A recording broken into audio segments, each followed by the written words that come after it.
So, good morning. Before I turn it over to Penny to explain the craft while we're getting ourselves settled and adjusted, I'd like to thank you for being here and for being part of our series. Yesterday I got a call from a member of the church who said, I thought that angels, that was just for the kids.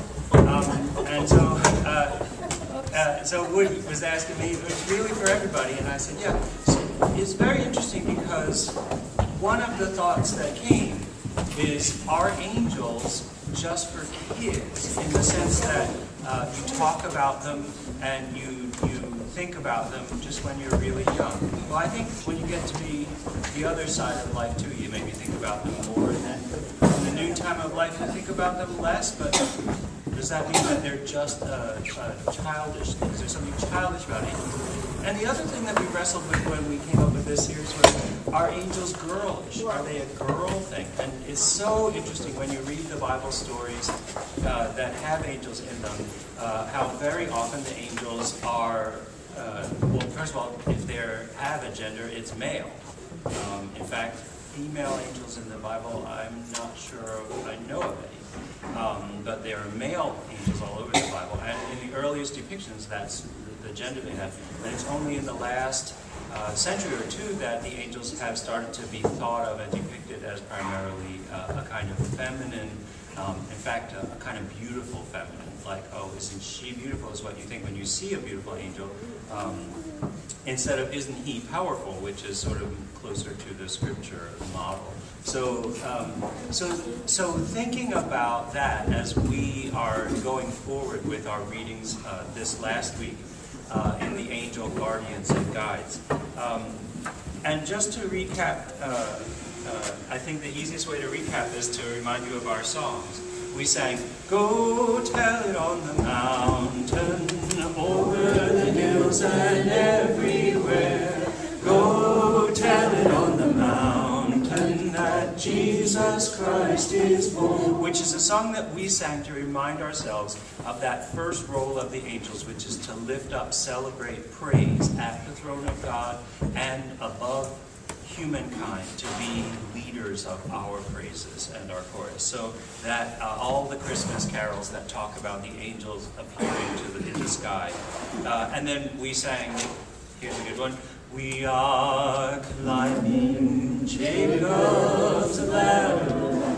We are climbing Jacob's ladder. We are climbing Jacob's ladder.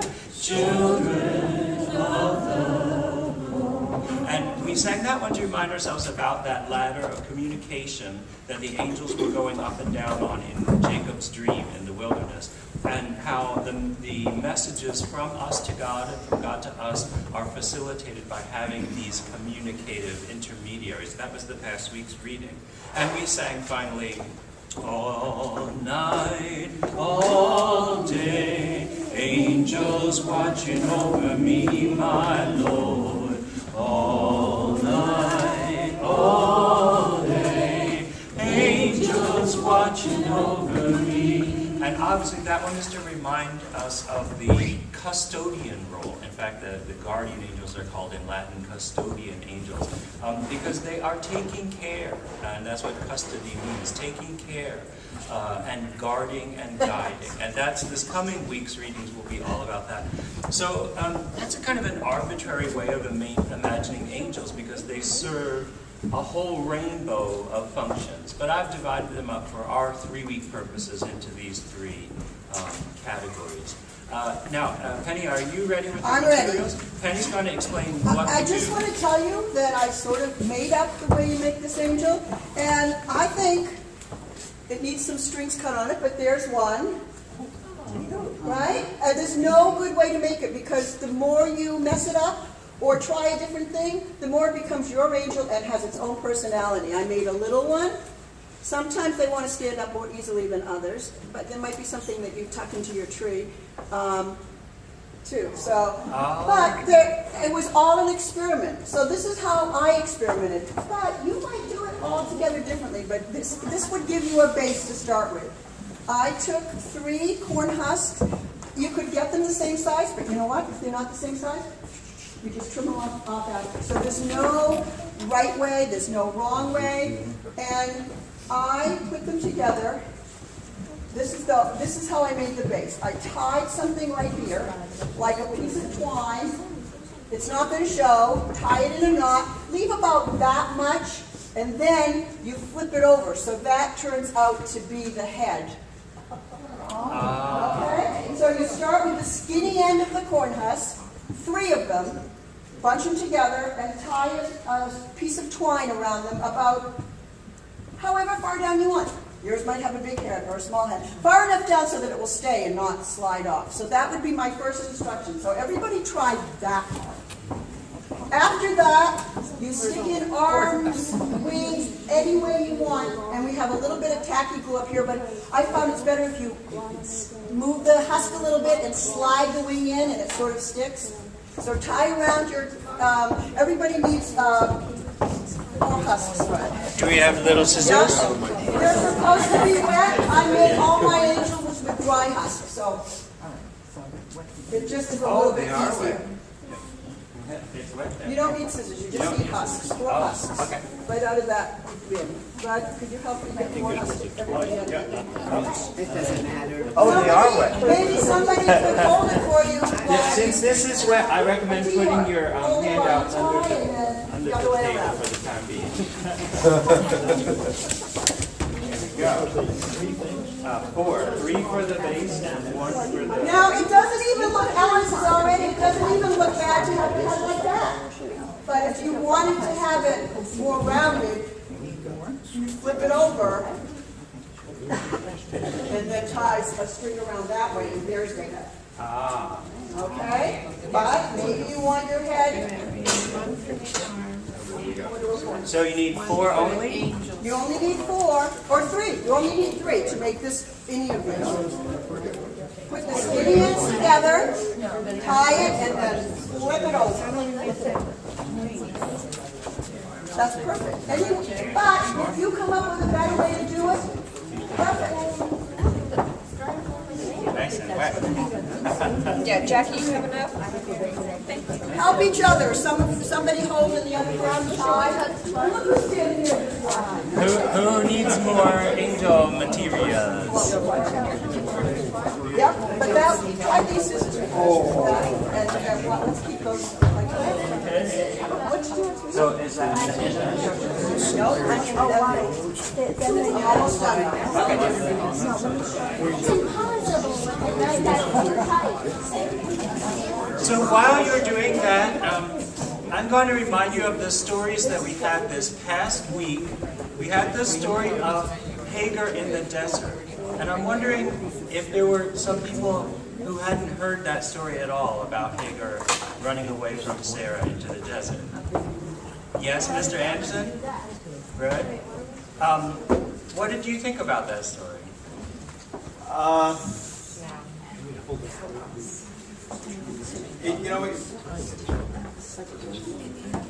Part of me questioned, like, why would you send someone back to someone who had been, from what I read, abusive and mistreated you? Like, why would you send someone back to that situation? Was my first. I think it wasn't just that Sarah was harsh to Hagar, but that Hagar was actually a servant girl to Sarah, and that Abraham had taken Sarah to be the mother of a child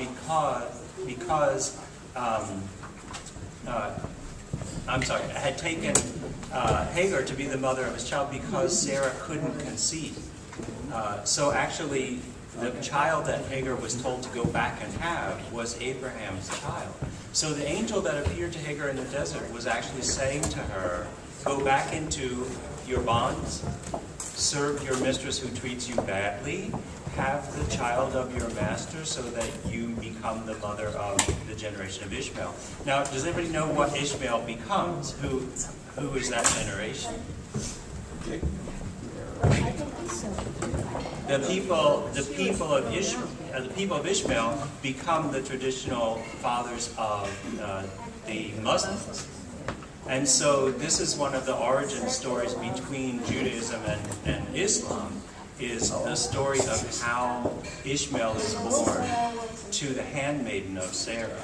Okay, so the intervention of the angel here is very provocative to us, right? And it should have awakened the thought that it awakened in Rudd, in anybody who reads this story, that sometimes when God sends us a message that we're supposed to obey, the message goes against every instinct that we have. All right, and that's a very difficult one. The prayer that day, I said to focus on the idea of obedience. And of course, obedience is hard, whether you're talking about a child obeying a parent or a human obeying God. Okay, that was the first story that we had. The second story we had was Jacob wrestling the angel, and then getting a new name and a blessing out of it. So that's actually part of the origin story of Israel, because he gets the name Israel after his encounter with that angel in the night. Did anybody have thoughts that came out of that encounter between Jacob and the angel?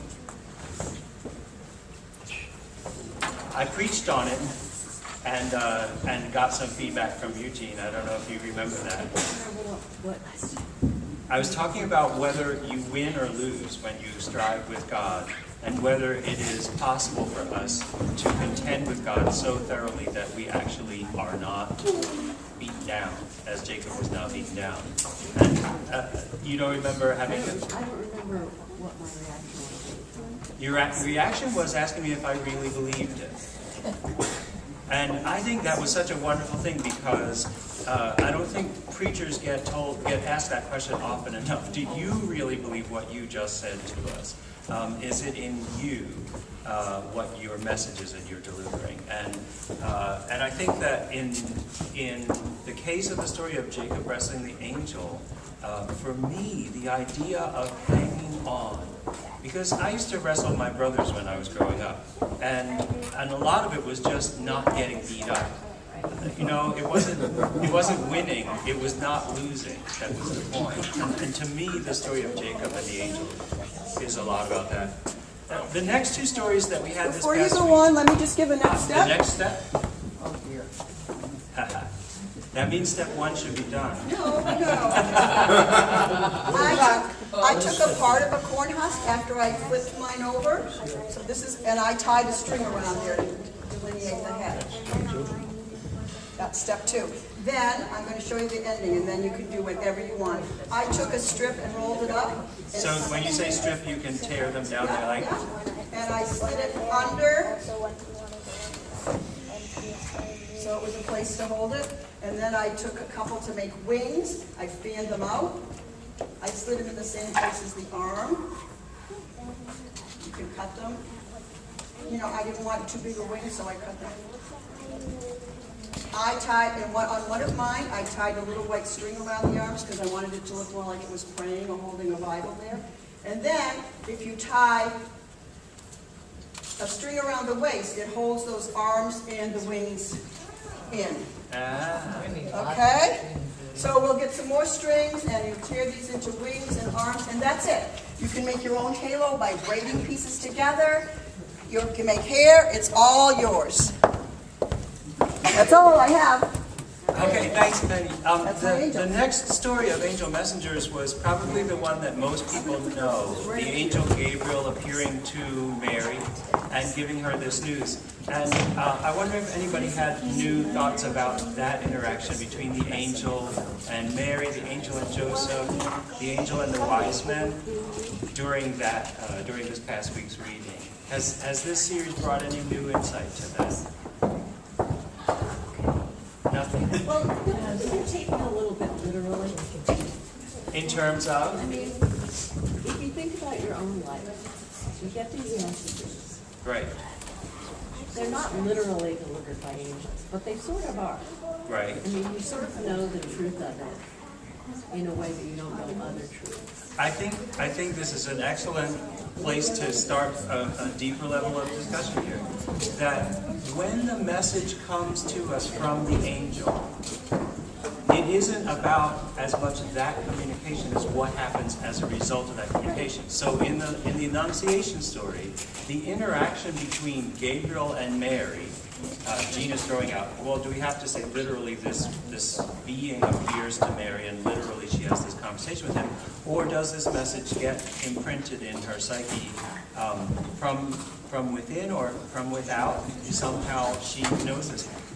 Out of that interaction, though, comes this: behold, I am the handmaiden of the Lord, let it be done. Let it be as you have said. So that assent of Mary, which I pointed out in our meditation notes, Martin Luther said was the greatest miracle of the Incarnation. Greater than God becoming man was Mary saying, okay, let it happen. That belief and that faith, that assent. And the same way with Joseph's dream, that Joseph is trying to do what's best. And so in his own heart, what is best for Mary is not to put her to shame.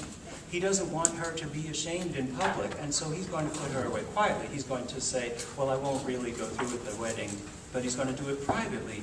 Even in a culture where not only would doing it publicly be encouraged, but required, where her shaming would be an important part of fulfilling religion, he resolves, no, I'm not going to do that to her. And so the intention of his heart is purely good, and he wants to do right by Mary. But the dream that comes to him, the angel in Joseph's dream, says, no, go ahead and marry Mary. I'm from the only part of the country where that's two different words. Go ahead and marry Mary, and you will be married. Because there's a greater end to this. There's a greater will at work. And again, it isn't about that interaction in Joseph's dream nearly as much as about what happens as a result of it. That Joseph says, yes, I will marry her. Yes, I will be father to this child. And later when Joseph is warned in another dream to take them to Egypt to escape Herod, the same thing. Joseph says, yes, I will do this. Even though taking a Jewish child into Egypt isn't necessarily your favorite vacation. Okay. So then the third dream that happens in this interaction is the Magi, the wise men, have this dream where the angel says the same thing. Go home by a different road. Avoid reporting back to her at everything that you have seen. And it isn't, again, that interaction. We don't have angels appearing in their dreams. They just have a dream. It's what happens after they get that message. They do go home by a different road, and they do share that news with others, but not with Herod. So I think understanding that is a good stop-off point for picking up with our personal stories and our personal interactions. Has it happened that you have been led in another direction than even your own mind and heart was set? You knew what was made sense was this, and you ended up being led to that. Does anybody have such an experience in your life? Is that obedience though if you change it? Does that change? If it depends on whether it's what you're paying attention to is what makes sense for you, which is your will, or what makes sense in a larger context. So what made sense for Joseph in caring for Mary was different from what made sense for Joseph and Mary. That's my point. But it happens constantly in your life where you know what is right, and then something tells you, or somebody tells you, or a series of circumstances tells you, that's wrong. Do something else. Okay, so there we're getting into that, the idea of there is a path that I should walk, and how do I figure out which step next to take, right? Okay, Dick? The same reasoning applies to personal disappointment as well. Sometimes you're denied something in your life, and it's a terrible disappointment at the time, but as things work out, it's better that way. And if you're fortunate, you realize this. Right. It's not a matter of, in this instance, it's not a matter of obedience, but it's a matter of what happens to you, or what you're denied, circumstances of God or whatever. And it turns out to be, yeah, that was the right thing. It didn't feel right at the time, but look what happened. That has to do with career choices. Oh, yeah. That has to do with relationship choices. That has to do with where we live and where we find ourselves at home. That has to do with so many aspects of our life. Does anybody have a concrete example of when something that just seemed to be a frustration turned out to be a blessing? T. My daughter was going through a really difficult time, and I really wanted to fix it, and had to actually send her away and let somebody else fix it. And, you know, every instinct in my body was saying, you're her mother, you can fix it. And a lot of people came to me and said, you can't. You don't have the skills to do this, you can't fix it. And I sent her away, and I regard the people who helped her as that changed my life. Because those people were the angels. They were able to step in and do what I couldn't do. And did you see them as angels to her, or did you also see that they were definitely angels to me. to you? Right. Definitely. Okay. Good. All right. So I think that's such an important part of it, is that in ministering to one, we're ministering to the people that are connected to that person. That the angels are bringing. For example, the fourth story this week was the story of Balaam and the donkey. So talk about your impediments, right? The only purpose of the angel in that story is to stand in the way of his further progress. And the donkey, balks because of that. But he doesn't see the angel standing in his way to impede his progress. But the point that the angel is working toward is to say to him, no. When you go to that place where you are sent, tell them about God. Tell them what God has done and is doing. And so the end result of the angels impeding the progress of Balaam is that all of the people where Balaam is going get a message from God. They get that ministry because the angels stood in Balaam's way long enough to get his attention.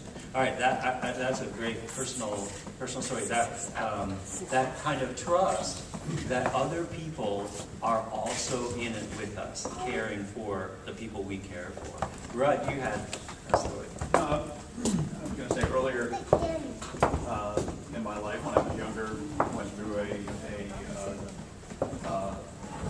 dissolving of a relationship, not of my own choosing, that was just agonizing at the time. And, when I was in the moment, just thought, this is awful, this is terrible, how can this be good for anything? Well,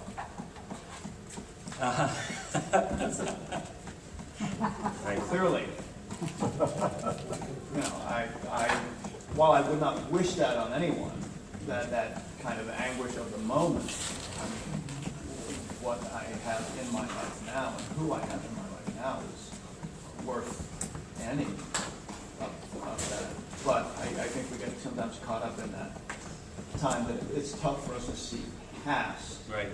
what the message or what that could possibly mean for us later in that time. And that's about the branchings of our path through life.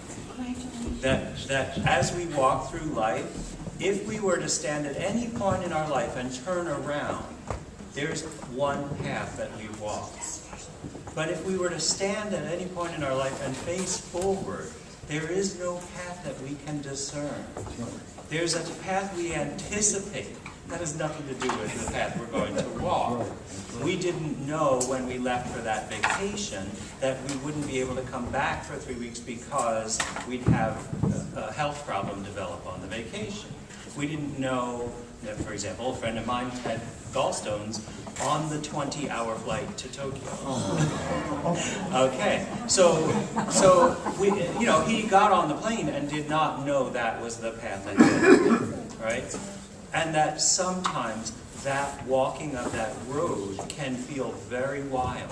It can feel very wild. And sometimes it can feel, frankly, quite boring. It can feel like I-80 in Ohio. Or in Pennsylvania. It's just, here we go, we're heading east or we're heading west, and we just stay on that high road. But you know that you can just as easily get a flat tire on that high road as you can get lost in the thorny wilderness, right? Nancy, you went through so much in December and January, and out of it, Was it just this past one, or was it a year ago? No, it was This past one, it seems long ago. Seems long ago. But what Nancy lifted up when she was finished was a lesson, a message that had come to her. And Nancy has frequently spoken about it, that these messages come to her in the middle of the night. So, 2:30 in the morning. And do you remember what your main message was from that experience? Well, yes, it was on forgiveness, Yes. because it was a mistake that the doctor made, and I have to live with that. I won't go into the gory details, but I knew as a Christian I could not live without forgiveness. I could not live with it. Anyway, so I had plenty of time to pray in the hospital, and once again he woke me in the middle of the night, and I wrote it down, and I can't, it's not my words, so I can't remember it or recite it to you, but the message of forgiveness was that because of his mistake, people in the future, he would be more careful, and people in the future would benefit. And it was just a weight off my shoulders. And I was so grateful for the answer to, I mean, a lot of prayer. Yeah. Because every time this doctor would walk into the room, I could feel my body tense up, and that's a terrible reaction to have to anyone, no matter what happened. So anyway, now I've learned to thank the Lord for the whole blankety blank experience, because my faith is stronger than ever, and I feel very relaxed and confident that he'll take me the rest of the way.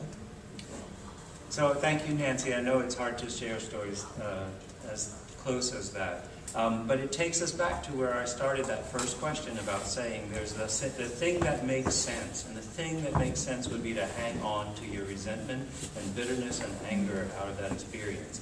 And the thing that makes you able to breathe freely and enjoy life is to let go of that. So that you were led to that in answer to those prayers in the middle of the night. And so I do think there's echoes there of the voice of the angel. I have only one concern would be that I know that the trials get tougher. Yes. I'm not looking forward to the next. Well, we don't get younger, but I think that's a true miracle work, that she will. yes, She will have faith. yes. And it also showed me that, again, as I told the congregation after I got back, it illustrates the power of prayer, because I could feel the prayer of the Norfield family. It was like I was lying on a duvet of prayer. It was absolutely wonderful. Well, of course, the Percocet and morphine. Percocet and morphine didn't hurt.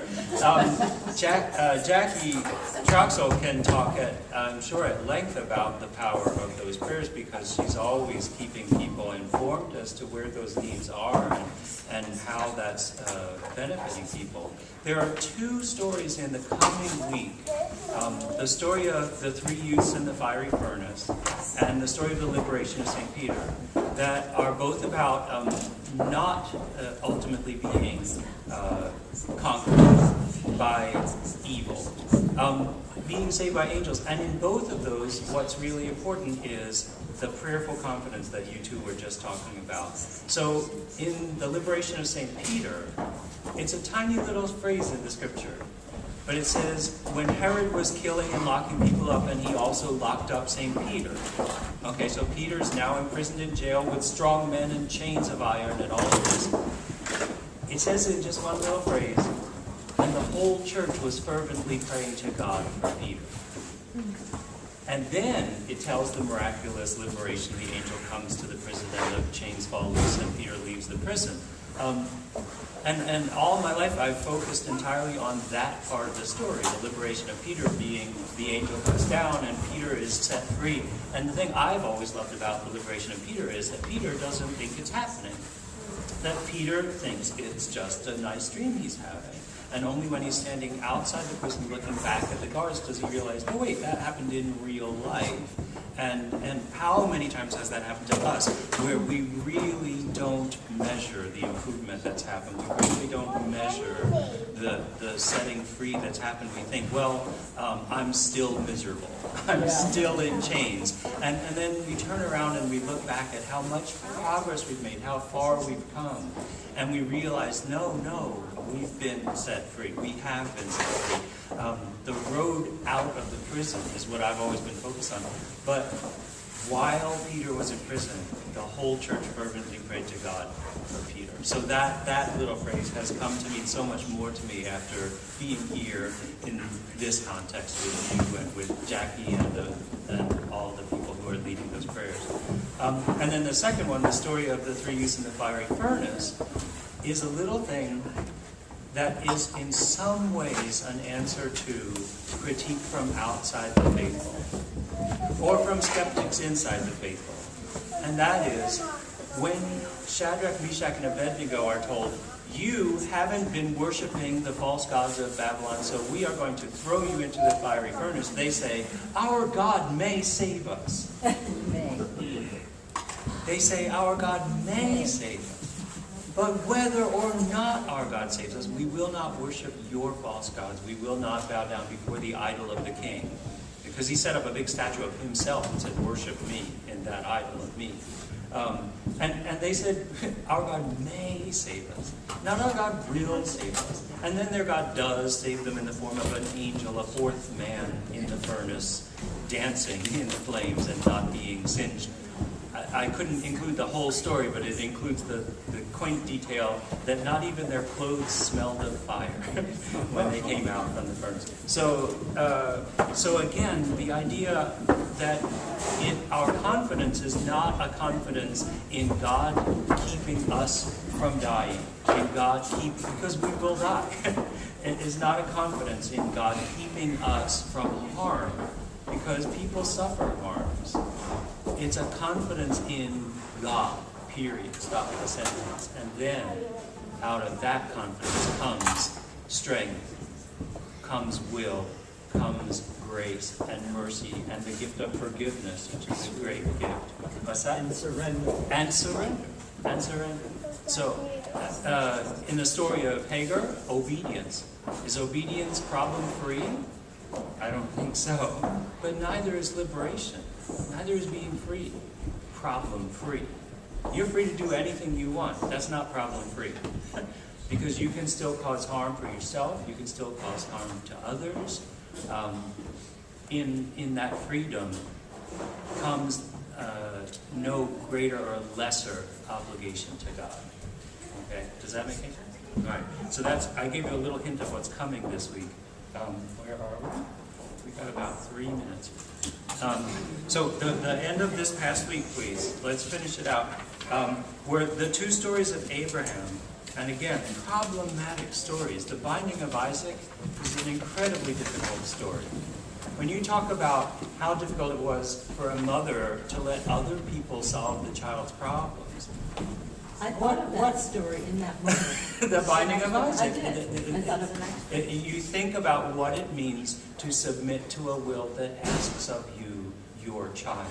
Now, I don't know if you noticed, but in the artwork for last Friday, and it's just one of those things, I was raised in the Roman Catholic Church, and Sunday is Easter, and Friday is Good Friday, every day of the week. So when you pray the daily prayer in the Catholic Church, Sunday is always in some way Easter focused. And Friday is always in some way Good Friday focused. So I put the binding of Isaac on Friday. And there was a reason. Friday is the day of the surrender of God's own Son on the cross. And you notice that the Jewish-Russian artist, Marc Chagall, was Jewish, has put in the very faint background Christ on the cross. You have here the binding of Isaac, the boy Isaac, his father, Abraham, the angel reaching down to stop the sword. But up in this corner, in dusky gold, in dusky gold, is Jesus on the cross. And he's saying, do you see there's a link between these stories of the parent who would sacrifice the son? That's the first one. And then the second one was Abraham and the angelic messengers. Now that doesn't seem problematic. These people show up at his door and he gives them something to eat. First of all, hospitality becomes the focus of that part of Genesis. But where that story goes is also a key for us, because the angel messengers are going on to Sodom and Gomorrah, and they're going to deliver angelic messages in Sodom and Gomorrah. Their way is prepared by Abraham's hospitality. Now, a lot of people talk about the sin, the great sin of Sodom, and there is a lot of biblical scholarship that looks at that story of the destruction of Sodom in a bigger context and sees that the principal infringement was hospitality.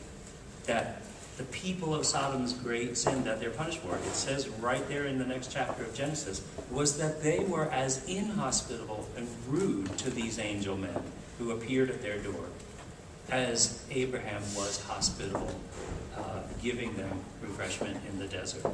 So there's a way in which that story also problematic, because it's talking again about destruction coming from divine authority, but there's a way in which that story is talking to us about our obligation to offer hospitality. So each of these angelic stories is just my selection. There are other stories in the scriptures that I could have chosen, but I've tried to pull out things that are the whole spectrum, from the completely ethereal, symbolic, the coming week, the pillar of cloud and of fire that leads the Israelites from, Moses and the Israelites are leaving Egypt and they're crossing the wilderness for 40 years, and they are led by a pillar of fire and cloud. So that's an angel that is it's like a weather event, okay? And then we have the angels that are clearly described as dream elements or vision elements. So the vision of Ezekiel, the vision of Isaiah, the dreams of Joseph and of the Magi. And then we have angels that are presented as nothing other than human beings who are standing right with us, talking right with us.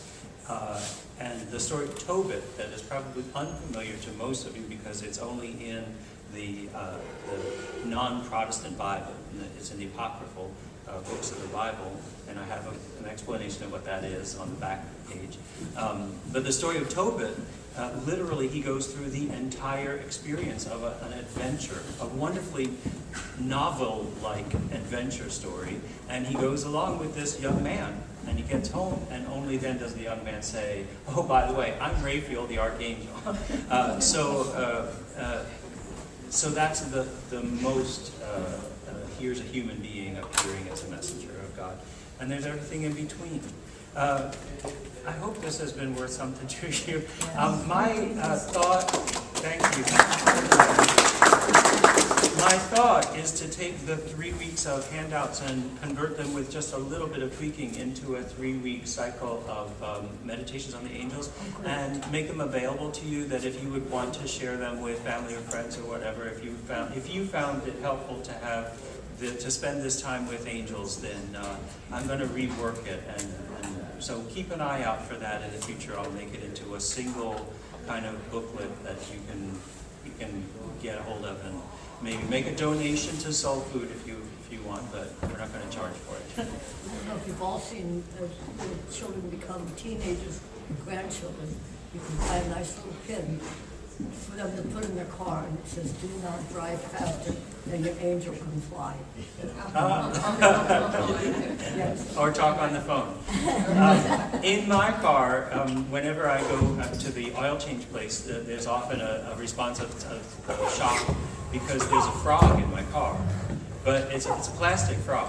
But it came from Diane Carter and the Broken Mold Services. Diane was always giving out little trinkets at the Broken Mold Service that were to remind us of the message of the day. And the day that the message was fully rely on God. Fully rely on God. She passed out little plastic frogs, F-R-O-G. And I put my plastic frog in the car right next to the gear shift, and so whenever I see it there, so I think that's where we get it. The frog is not God.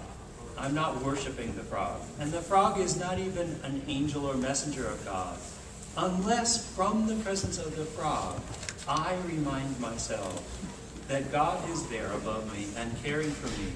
So then the frog becomes an angel. And something beautiful, right? Not something to be afraid of. And in the same way, when you see Simon, is Simon an angel? Well, no more than any of us as angels, but is Simon sent to remind us of how good God is and the bounteous mercy and gifts of God? Then, bang, you got it, me. Simon becomes an angel to us. So, and we're so glad that he's here. Is that good? Good. Time for church.